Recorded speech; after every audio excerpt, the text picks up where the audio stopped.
پیارے بھائیوں، ہم اور آپ ابھی اپنے کام کی چند باتیں اور چند نصیحتیں سن رہے تھے، ان کے اوپر عمل کرنا اور ان کو اپنی زندگی کا ایک حصہ بنانا بڑی ضروری چیز ہے۔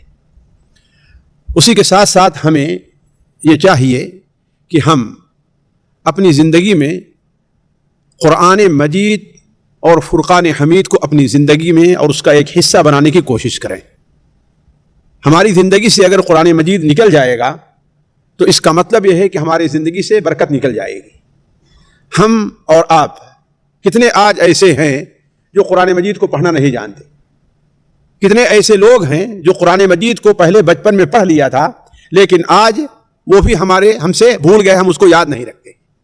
کتنے لوگ ہیں جو نماز پڑھتے ہیں لیکن نماز میں کیا کیا صورتیں پڑھنی چاہیے وہ صورتیں ان کو معلوم نہیں ہیں۔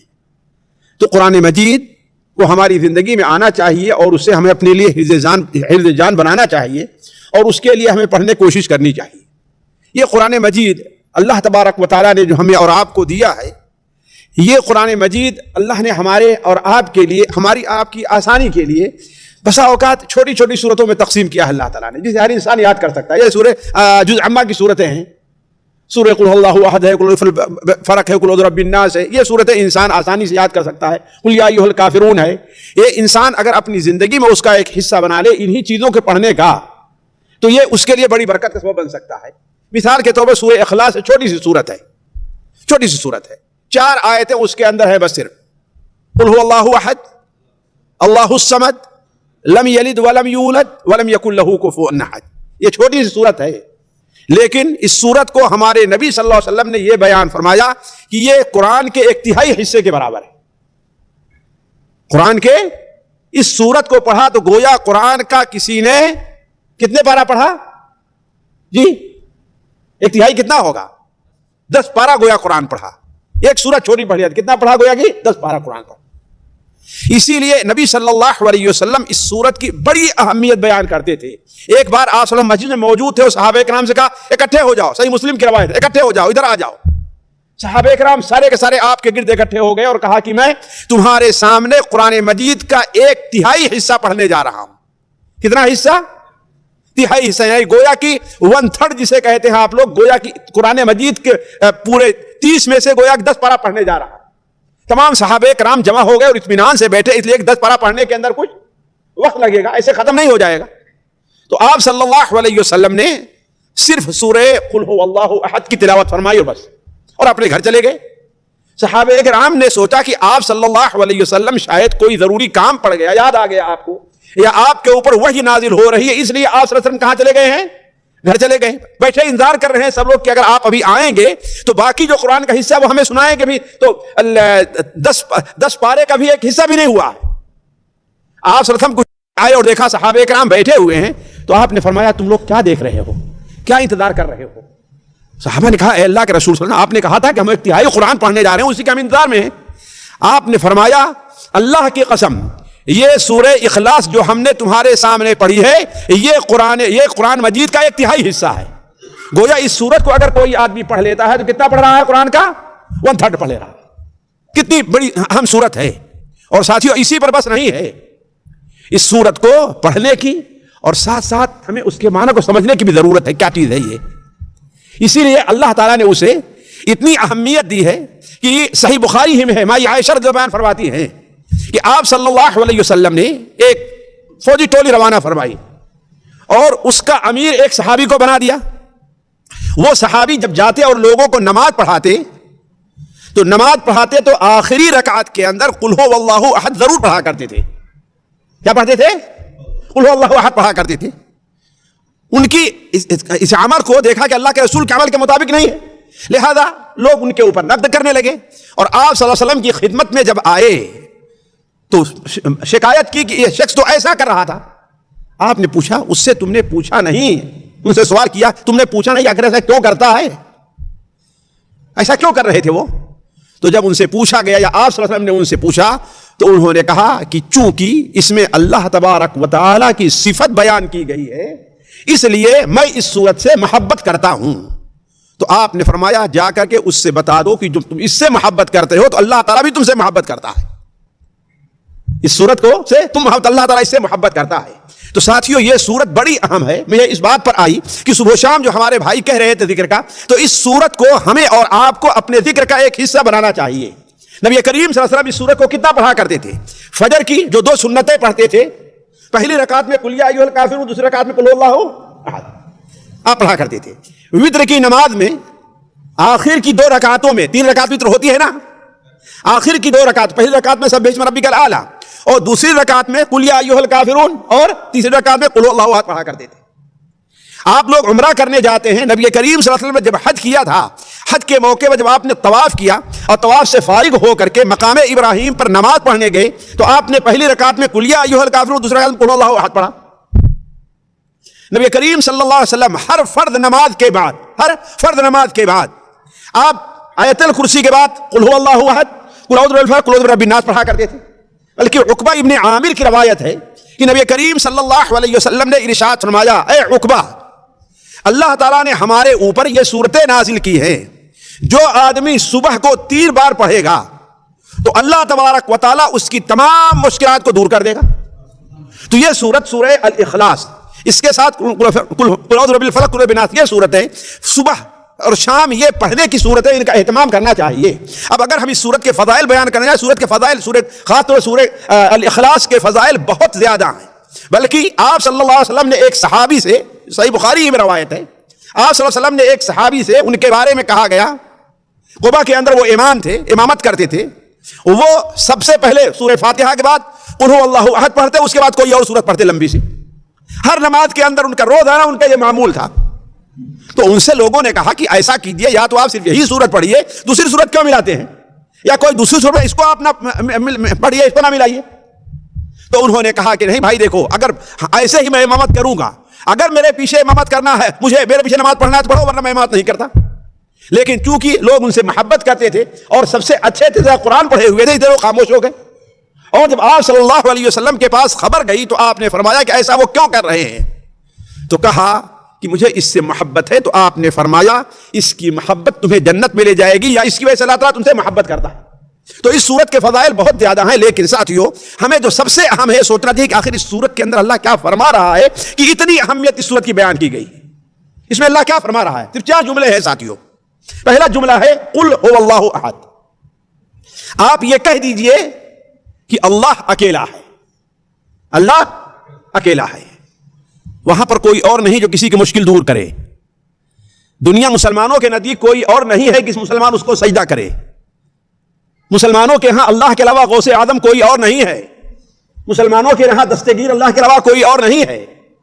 مسلمانوں کے یہاں کوئی ایسی نہیں جو اس کی مشکل کو دور کر دے. کون ہے؟ صرف اللہ ہے. قل هو اللہ احد. آپ کہہ دیجئے کہ اللہ اکیلے ہے.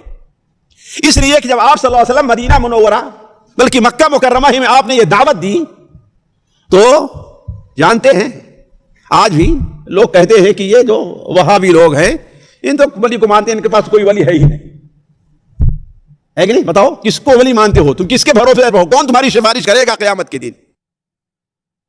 تو وہ کہے کہ آخر جس رب کی طرف آپ دعوت دے رہے ہیں اس کا نسب نامہ کہاں، وہ کہاں پیدا ہوا، کہاں پلا بڑھا ہے، اس کی کرامت کیا رہی ہیں، وہ کیا کیا کرامتیں دکھاتا رہا ہے. ہمارے یہاں مصیبت یہی ہے کہ انسان مر جاتا ہے، اتنا مجبور ہوتا ہے کہ اپنے آپ قبر میں نہیں جا پاتا. اس کو آپ اپنے ہاتھ سے نہلاتے ہیں، کفناتے اور قبر میں لے جا کے دفن کرتے ہیں. اور پھر جب قبر میں دفن کر دیا جاتا ہے تو مشکل کشا بن جاتا ہے، لوگوں کی بگڑی بنانا شروع کر دیتا ہے. وہ یعنی خود اپنے ساتھ اپنے پائے پہ قبر میں نہ جا سکے. اور پھر کتنا بڑا بن جاتا ہے کہ اس کی قبر کو سجدہ کرتے ہیں لوگ، چادر چڑھاتے ہیں. یہ ہماری اسی کو کرت کرتے ہوئے اسی کا اللہ تعالیٰ فرماتا ہے قل هو اللہ احد. آپ کہہ دیے کہ وہ کیا ہے؟ اللہ اکیلا ہے. اللہ کس بات میں اکیلا ہے؟ اللہ اپنی ذات میں بھی اکیلا ہے، اس جیسی کوئی دوسری ذات نہیں ہے. اللہ اپنی شان میں بھی اکیلا ہے، ویسی شان کسی اور کی شان نہیں ہے. اللہ تبارک و تعالیٰ اپنے کام میں بھی اکیلا ہے، ویسا کام کسی اور کا کام نہیں ہے.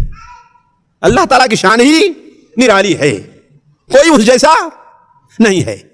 وہی مارتا ہے، وہی جلاتا ہے، وہی روزی دیتا ہے، وہی کسی کو کسی کی بگڑی بناتا ہے اور کسی کی بنی ہوئی کو وہ بگاڑ دیتا ہے. کسی کو اولاد دیتا ہے، کسی کو بیٹا دیتا ہے، کسی کو بیٹی دیتا ہے، کسی کو بیٹا بیٹی دونوں دیتا ہے، کسی کو کچھ بھی نہیں دیتا. یہ کام کس کا ہے؟ صرف اللہ تعالیٰ کا ہے. قل هو اللہ احد، آپ کہہ دیے کہ اللہ تعالیٰ کیا ہے؟ اکیلا ہے، کسی کی بگڑی بنانے والا کوئی نہیں ہے، کوئی ایسی ذات نہیں جسے پکارا جائے کہ میری بگڑی بنا دینا. کون ہے؟ وہ اللہ تعالیٰ. اللہ الصمد، اللہ صمد اور بے نیاز ہے. صمد کس کو کہتے ہیں؟ جس کے سب محتاج ہو کسی کا محتاج نہ، وہ صمد ہوا کرتا ہے. جس کے پاس سب لوگ جائیں اپنی ضرورت لے کر کے، وہ کسی کے پاس نہ جائے. جو سب کا سردار ہو اس سے بڑا سردار کوئی نہ ہو، جو سب سے بڑا عالم ہو اس سے بڑا عالم کوئی نہ ہو، جو سب سے زیادہ طاقت والا ہو اس سے بڑی طاقت والا کوئی نہ ہو. یہ ہے صمد. اس لیے کہ اس دنیا میں جتنے لوگ ہیں، مثال کے طور پر عالم ہے، کوئی بھی عالم نہیں کہ اس سے بڑا کوئی عالم نہ پایا جائے. یہاں تک کہ معاملہ کہاں تک جائے گا؟ تمام عالموں سے بڑا عالم کون ہے؟ اللہ تعالیٰ. اسی طریقے سے دنیا میں اچھے اچھے پہلوان اور طاقتور ہیں، لیکن کوئی ایسا طاقتور نہیں، سے بڑا طاقتور اللہ نے پیدا نہ کیا ہو. ایسا کوئی طاقتور. اسے دیکھیں، بڑے بڑے پہلوانوں کے قصے پڑھیں آپ. ایک دن ہمیشہ ہر میدان میں ہر جگہ پچھاڑتے رہتے ہیں، لیکن ایک دن خود پچھڑ جایا کرتے ہیں. وہ کسی پہلوان کو آپ نہیں دیکھے ہوں گے جو کبھی ہارتا نہ ہو. وہ ضرور ہارتا ہے اپنی زندگی میں ایک بار یا دو بار. ایک بار نبی کریم صلی اللہ علیہ وسلم سفر میں جا رہے تھے. آپ اپنی اونٹنی، آپ کی اونٹنی جو عذبہ تھی، اس کے بارے مشہور تھا کہ کوئی بھی اس اونٹنی سے آگے نہیں بڑھ پاتا تھا، سب سے آگے رہا کرتی تھی. لیکن ایک بار راستے میں ایک بدو مل گیا. صحیح بخاری کے اندر روایت ہے، قصہ ہے. ایک بدو مل گیا اور وہ بدو کہتا ہے کہ میں آپ سے مقابلہ کروں گا، دوڑاؤں گا. دوڑانے لگا. آپ صلی اللہ علیہ وسلم کی اونٹنی پیچھے رہ گئی اور وہ آگے بڑھ گیا. نبی صلی اللہ علیہ وسلم کی اونٹنی پیچھے رہ گئی اور وہ آگے بڑھ گیا. صحابہ کرام کو بڑی تکلیف ہوئی کہ آج تک یہ اونٹنی کبھی نہیں پیچھے رہی، آج سب سے آگے آج پیچھے رہ کے اس سے دوسرا اونٹ آگے بڑھ گیا ہے. تو آپ نے فرمایا پریشان نہ ہو، اللہ تبارک و تعالیٰ اس دنیا میں جس چیز کو بلند کرتا ہے تو ایک نہ ایک دن اسے نیچا بھی کر دیتا ہے. تو اس دنیا میں کوئی بھی ہے اس سے اونچا، چاہے علم میں ہو، طاقت میں ہے، صلاحیت میں ہے، کسی بھی چیز میں ہے، وہ فوق کل ذی علم علیم. لیکن اللہ سے اونچا کوئی نہیں. سب سے اونچا کیا ہے؟ اللہ تعالیٰ ہے. چاہے علم میں ہے یا طاقت میں ہے، سخاوت میں ہے، حلم اور بردباری میں ہے. بہت برداشت کرنے والوں کو آپ نے دیکھا ہوگا اور سنا ہوگا کہ اس کے بیٹے کو قتل کر دیا لیکن پھر بھی صبر کر گیا. لیکن اللہ تعالیٰ سے بڑا صبر کرنے والا کوئی دوسرا نہیں ہوگا. تو اللہ الصمد، اللہ سب سے اونچا ہے، کہہ دیجئے آپ. اللہ بے نیاز ہے، اللہ سے بڑا کوئی نہیں ہے. اور اس کی بے نیازی کا یہ عالم ہے کہ لم یلد ولم یولد، نہ تو اس کو کسی نے جنا ہے اور نہ ہی اس نے کسی کو جنا ہے. کیا معنی ہوا؟ یعنی نہ اس کا کوئی باپ اس کے ماں ہے اور نہ وہ کسی کا باپ اور ماں ہے. سمجھ رہے نا؟ نہ اس کا کوئی بیٹا ہے اللہ تعالیٰ کا اور نہ ہی وہ کسی کا بیٹا ہے. وہ اس سے بالکل بری ہے. اللہ تعالیٰ کا کوئی بیٹا نہیں ہے. جیسے کہ یہودیوں نے کیا کہا کہ حضرت عزیر اللہ کے بیٹے ہیں. کرسچین نے کیا کہا؟ حضرت عیسیٰ اللہ کے بیٹے ہیں. مکہ کے مشرکین نے کیا کہا؟ فرشتے اللہ تعالیٰ کی بیٹیاں ہیں. اور مسلمانوں نے کیا کہا؟ جی مسلمانوں نے کیا کہا کہ اللہ کا بیٹا کون ہے؟ کوئی نہیں ہے. مسلمان سب سے آگے بڑھ گئے، سب سے آگے بڑھ گئے. انہوں نے کیا کہا کہ خود محمد ہی اللہ ہیں. کہا کہ نہیں کہا؟ مسلمانوں نے نہیں کہا ہے، کہا ہے. وہی جو مستوی عرش تھا خدا ہو کر بن کر ہو کر اتر پڑا ہے مدینے میں مصطفیٰ ہو کر. جو خدا ہو کر عرش کے اوپر بیٹھا ہوا تھا مدینے میں کیا بن کر کے آیا ہے؟ مصطفیٰ. نعوذ باللہ من ذالک. یعنی مسلمان پیچھے کیوں رہے؟ یہود اور نصارہ سے بھی آگے بڑھ گیا. وہ تو یہی تک کہہ رہے کہ ہاں بھائی اللہ کا بیٹا اور بیٹی ہے. لیکن مسلمانوں نے کہا تم ہم سے کہاں آگے جاؤ گے؟ ہم تو خود اللہ ہی کو نیچے لے آ رہے ہیں زمین کے اوپر، یہاں ہمارے ساتھ رہے گا وہ. حالانکہ اللہ فرماتا ہے لم یلد. جانتے ہیں یہ معمولی چیز ہے. صحیح مسلم شریف میں ہے اللہ تعالیٰ فرماتا ہے آدم کا بیٹا مجھے گالی دیتا ہے، مجھے برا بھلا کہتا ہے، مجھے برا بھلا کہتا ہے. وہ کیسے کہتا ہے؟ اللہ تبارک و تعالیٰ کا بیٹا ہے، حالانکہ اللہ نے کسی کو اپنا بیٹا نہیں بنایا ہے. لم یلد ولم یولد، نہ اس کو کسی نے جنا ہے، نہ اس نے کسی کو جنا ہے، نہ اس کو کسی نے جنا ہے. یعنی نہ اس کا کوئی بیٹا ہے نہ اس کی کوئی بیٹی ہے.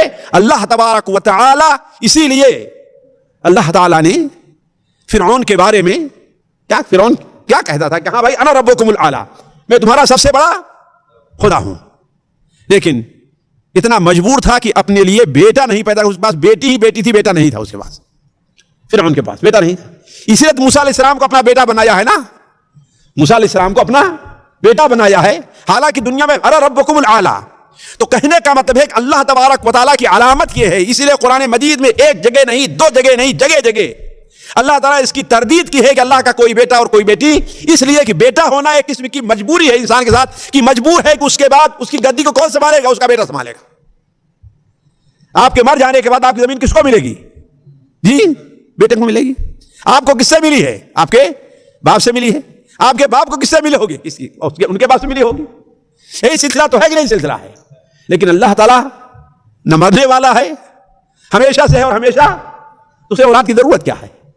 اولاد کی ضرورت اس کو ہوتی ہے جو اپنا جانشین بنانا چاہے کسی کو، تو اللہ کی ضرورت نہیں ہے۔ تو لم یلد ولم یولد، اللہ نے نہ کسی کو جنا ہے اور نہ ہی اس کو کسی نے جنا ہے، یعنی نہ اس کا کوئی باپ ہے نہ اس کا کوئی بیٹا ہے، وہ ہمیشہ سے ہے اور ہمیشہ وہ خدا ہے، جیسے کہتے ہیں خود اپنے آپ آیا، هو الاول والآخر والظاہر والباطن، اس کا نہ کوئی پہلے اس کے کچھ تھا نہ اس کے بعد کچھ رہے گا، ہمیشہ وہ ہے۔ تو خیر لم یلد ولم یولد ولم یکن له کفوا احد، ولم یکن له، اور حقیقت یہ ہے لم یکن له کفوا احد، نہیں ہے کوئی اس جیسا، اس کے مثال، اس کے مشابہ کوئی بھی نہیں ہے، جیسا اللہ تبارک و تعالیٰ ویسا دنیا میں کوئی نہیں ہے۔ جتنے لوگ ہیں ان کو اللہ تعالیٰ سے تشبیہ دینا یہ اللہ تعالیٰ کی شان کے خلاف ہے، اللہ تعالیٰ کی شان کے، بلکہ اللہ تبارک و تعالیٰ کے ساتھ شرک کرنا۔ اگر کوئی یہ سمجھتا ہے کہ جس طریقے سے اللہ مارتا ہے میں بھی مار سکتا ہوں،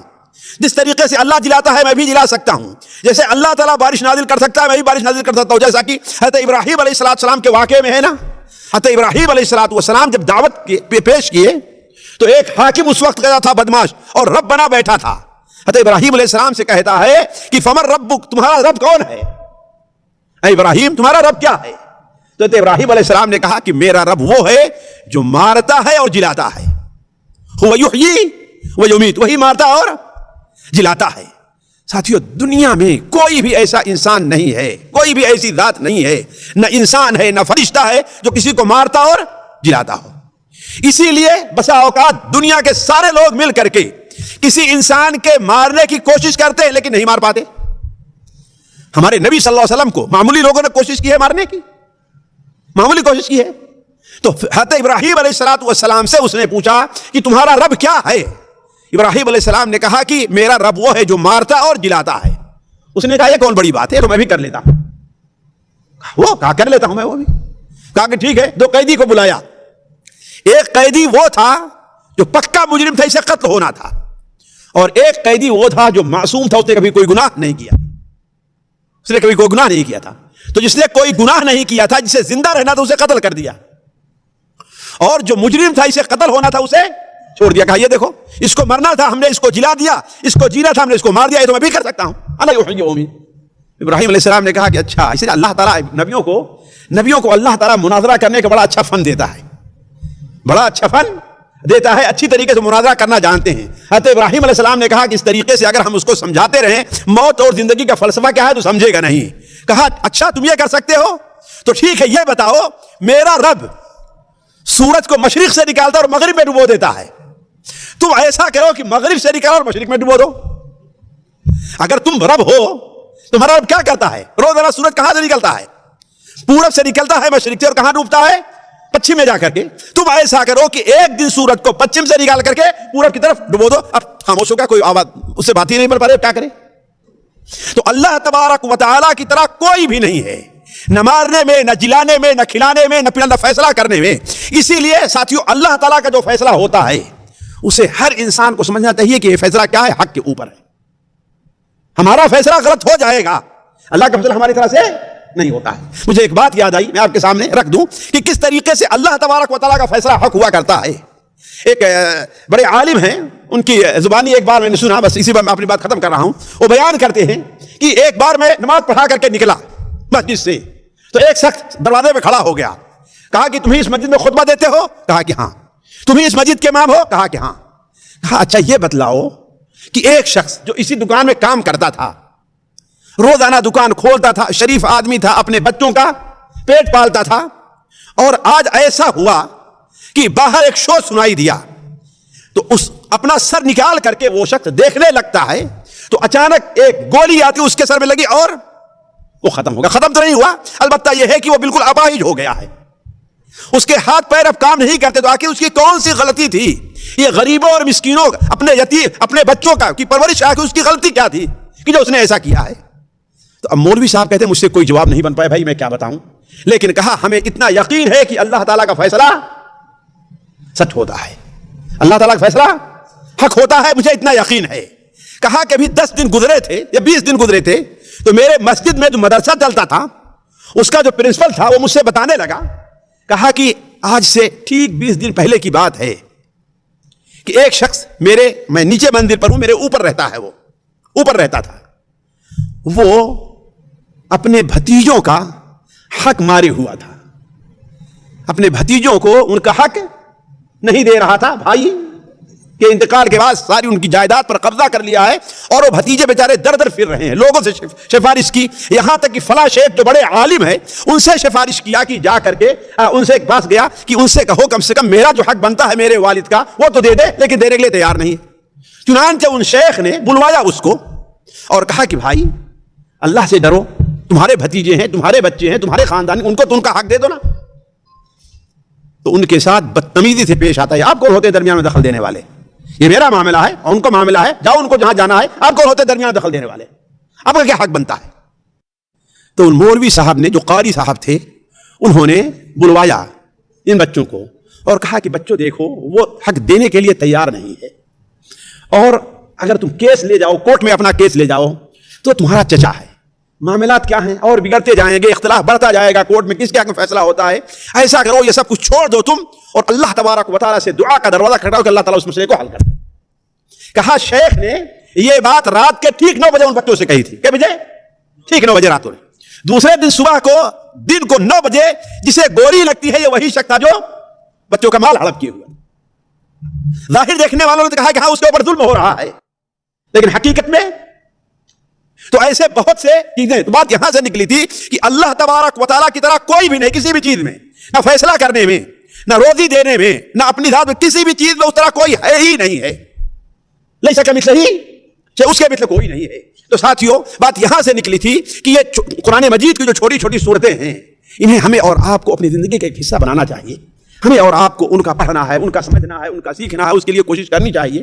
یہ صورتیں جو ہمارے لیے بڑی جہاں ایک طرف ہمارے لیے برکت کا سبب ہے, وہیں اگر ہم اس کے اوپر جو ہے سمجھنے کی کوشش کریں تو ہماری زندگی کے اندر عمل میں تبدیلی بھی آ سکتی ہے. اللہ تعالیٰ سے دعا ہے کہ اللہ تعالیٰ ہمارا اور آپ کے یہاں پر بیٹھنا, یہاں جمع ہونا قبول فرمائے. یہاں جمع ہونے کی برکت سے اللہ تعالیٰ ہمارے اور آپ کے گناہوں کو معاف فرما دے. اللہ تعالیٰ ہماری زندگی میں قرآن کو داخل کر دے. سبحانک اللہم و بحمدک اشہد ان لا الہ الا انت استغفرک و اتوب الیک. سامعین کرام, ہمارے علمی اور عوامی دروس اور سوال و جواب کی مجلسوں سے آپ خود بھی مستفید ہوں اور اپنے دوست و احباب کے ساتھ بھی شیئر کریں. عین ممکن ہے کہ آپ کے شیئر سے کسی کی اصلاح اور آپ کے لیے صدقہ جاریہ بن جائے. واٹس ایپ پر اسلامک میسج حاصل کرنے کے لیے نمبر نوٹ فرمائیں: یعقوب عزیز 00966 5089 59707. واٹس ایپ سوال جو آپ گروپ میں ایڈ ہونے کے لیے نمبر نوٹ فرمائیں: عبدالسلام عمری 00966 502627 622. نمبر بھیجتے ہوئے نام اور پتہ ضرور لکھیں. اسی طرح ہمارے یوٹیوب چینل اسلامی دعویٰ کو ضرور سبسکرائب کریں تاکہ ہماری ہر نئی اور اہم ویڈیو کی اطلاع آپ کو فوری حاصل ہو جائے. تمام دروس، مقالات اور سوال و جواب سیریز کے لیے ہماری مشہور ویب سائٹ www.islamidawah.com کا مشاہدہ کرتے رہیں. السلام علیکم ورحمۃ اللہ وبرکاتہ.